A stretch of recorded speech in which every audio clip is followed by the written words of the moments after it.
உன் கோபத்தை நீ போய் இன்றைக்கு உன் கண்ணால் பாரு. உன் கோபம் தான் உன் அழகை அழிக்குது. நீ போய் உன் கண்ணால் பாரு.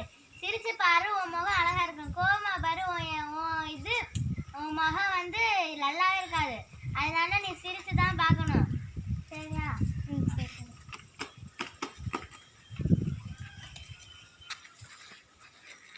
நம் முகம் நல்லா இல்லையே, நம்ம சிரித்து தான் பார்ப்போமே. அழகா இருக்கிறதே.